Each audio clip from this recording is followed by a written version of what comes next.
সোমবার কলকাতার নেতাজি ইন্ডোরে সুপ্রিম কোর্টের রায়ে চাকরি বাতিল হওয়ার শিক্ষক এবং অশিক্ষক কর্মচারীদের নিয়ে বৈঠক করেন রাজ্যের মুখ্যমন্ত্রী মমতা বন্দ্যোপাধ্যায়। সেই বৈঠক থেকে মুখ্যমন্ত্রী শিক্ষক এবং অশিক্ষক কর্মচারীদের স্কুলে যাওয়ার আবেদন জানিয়েছিলেন। কিন্তু মঙ্গলবার 8ই এপ্রিল জেলার অধিকাংশ স্কুলেই সুপ্রিম কোর্টের রায় বাতিল শিক্ষক এবং অশিক্ষক কর্মচারীদের দেখা নেই।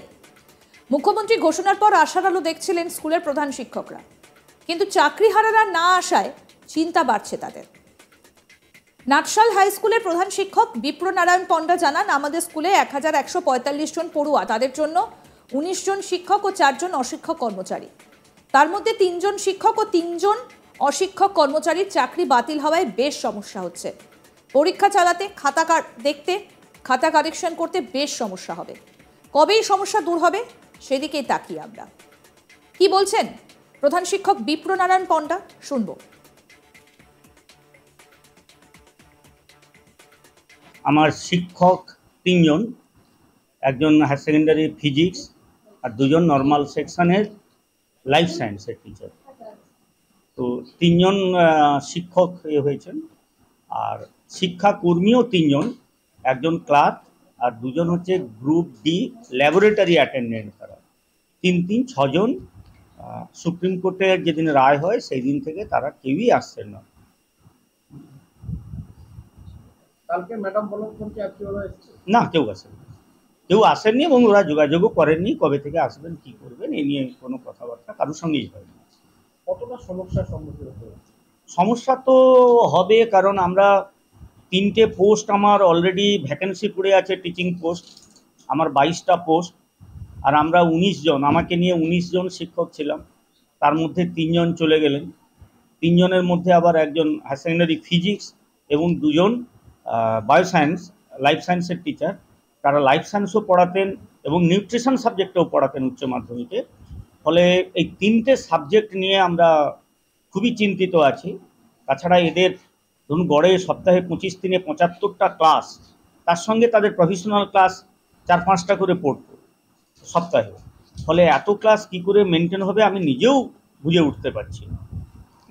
বলছি স্যার, আর কিছুদিন পর থেকেই তো 11-12 ক্লাস শুরু হচ্ছে, সেক্ষেত্রে আপনার সায়েন্সেরই টিচার যারা তারাই হচ্ছে যে নেই, তো আপনি এই বিষয়টা জানিয়েছেন উপরে ঊর্ধ্বতন কর্তৃপক্ষকে?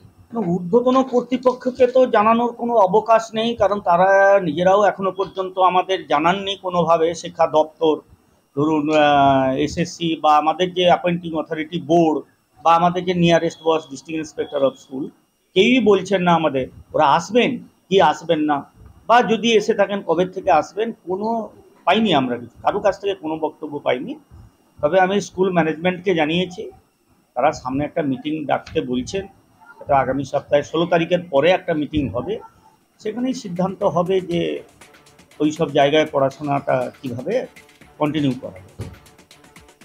অন্যদিকে গয়েশ্বরী গার্লস হাই স্কুলের প্রধান শিক্ষিকা পারমিতা গিরি বাগ জানান, আমাদের স্কুলে পড়ুয়ার সংখ্যা 2400।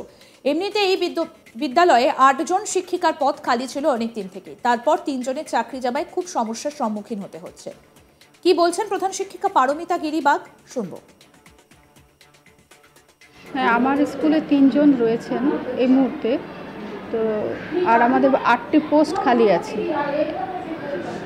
তো এই মুহূর্তে তার মানে 8 + 3 11 জন টিচার নেই এবং আমাদের ছাত্রীর সংখ্যা প্রায় 2400। তো এই মুহূর্তে আমি কিভাবে স্কুল চালাবো জানি না।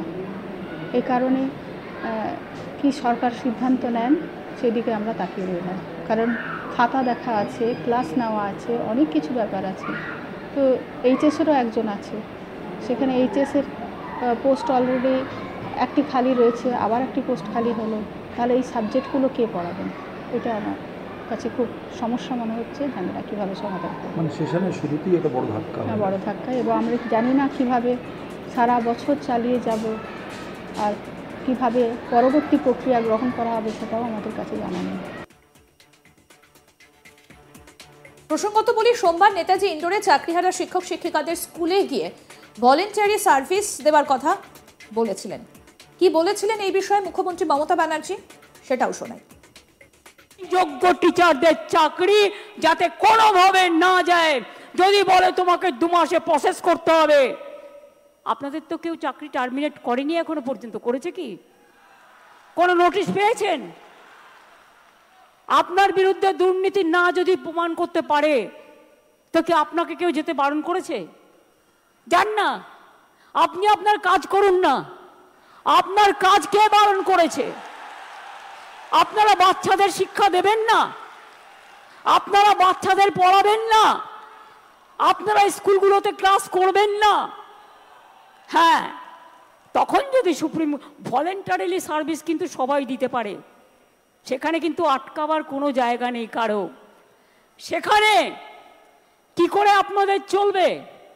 ধরুন ধরে নিলাম ওরা করলো না, বলল না হবে না, তখন আমি কি করব? তখন আমি এডুকেশন ডিপার্টমেন্টকে রিকোয়েস্ট করতে পারি। কি রিকোয়েস্ট? এটা আমরা লিগাল আলোচনা করেই বলছি যে 2 মাস বলেছে তো 3 মাসের মধ্যে প্রসেস কমপ্লিট করতে হবে। যারা চাকরি করছেন, দাঁড়া, আরে ভাই আমি মাইনাসটা তো বলে রাখবো। ধরুন যদি না করে সুপ্রিম কোর্ট, তাহলেও মনে রাখবেন অল্টারনেটিভ যা করার আমরা করব, এবং সেক্ষেত্রে আপনারা যাতে আবার চাকরি ফিরে পান তার ব্যবস্থা প্রসেসের মধ্যে দিয়েই 2 মাসের মধ্যেই কমপ্লিট হবে, এবং আপনাদের চাকরি ব্রেক হবে না। কারণ আপনার এক্সপিরিয়েন্স এবং অ্যাডিশনাল কনসেশন আপনারা পাবেন যারা 10 বছর ধরে চাকরি করছেন, এটা মাথায় রাখবেন। সোমবার কলকাতা নেতাজি ইন্ডোরে সুপ্রিম কোর্টের রায়ে চাকরি বাতিল হওয়ার শিক্ষক এবং অশিক্ষক কর্মচারীদের নিয়ে বৈঠক করেন রাজ্যের মুখ্যমন্ত্রী মমতা ব্যানার্জি। সেই বৈঠক থেকে মুখ্যমন্ত্রী এই বার্তাই দিয়েছিলেন যে শিক্ষক এবং অশিক্ষক কর্মচারীদের স্কুলে যাবার আবেদন জানিয়েছিলেন, কিন্তু মঙ্গলবার 8ই এপ্রিল জেলার অধিকাংশ স্কুলে সুপ্রিম কোর্টের রায় বাতিল শিক্ষক ও অশিক্ষক কর্মচারীদের দেখা নেই। মুখ্যমন্ত্রী ঘোষণার পর আশার আলো দেখছিলেন স্কুলের প্রধান শিক্ষকরা, কিন্তু চাকরি হারারা না আসায় চিন্তা বাড়ছে তাদের। নাটশাল হাই স্কুলের প্রধান শিক্ষক বিপ্র নারায়ণ পণ্ডা জানান, আমাদের স্কুলে 1145 জন পড়ুয়া, তাদের জন্য 19 জন শিক্ষক এবং 4 জন অশিক্ষক কর্মচারী।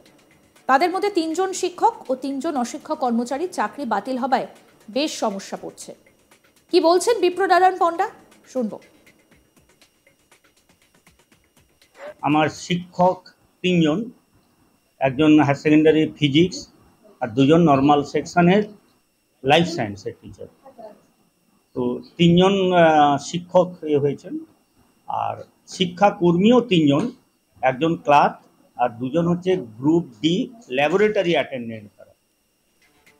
আরো আপডেট পেতে দেখতে থাকুন আজ তাক বাংলা, সাবস্ক্রাইব করুন, নোটিফিকেশন পেতে বেল বাটন অপশন প্রেস করুন, হোয়াটসঅ্যাপে ফলো করুন আজ তাক বাংলা, ভিডিওটা লাইক করুন, শেয়ার করুন, কমেন্ট করুন।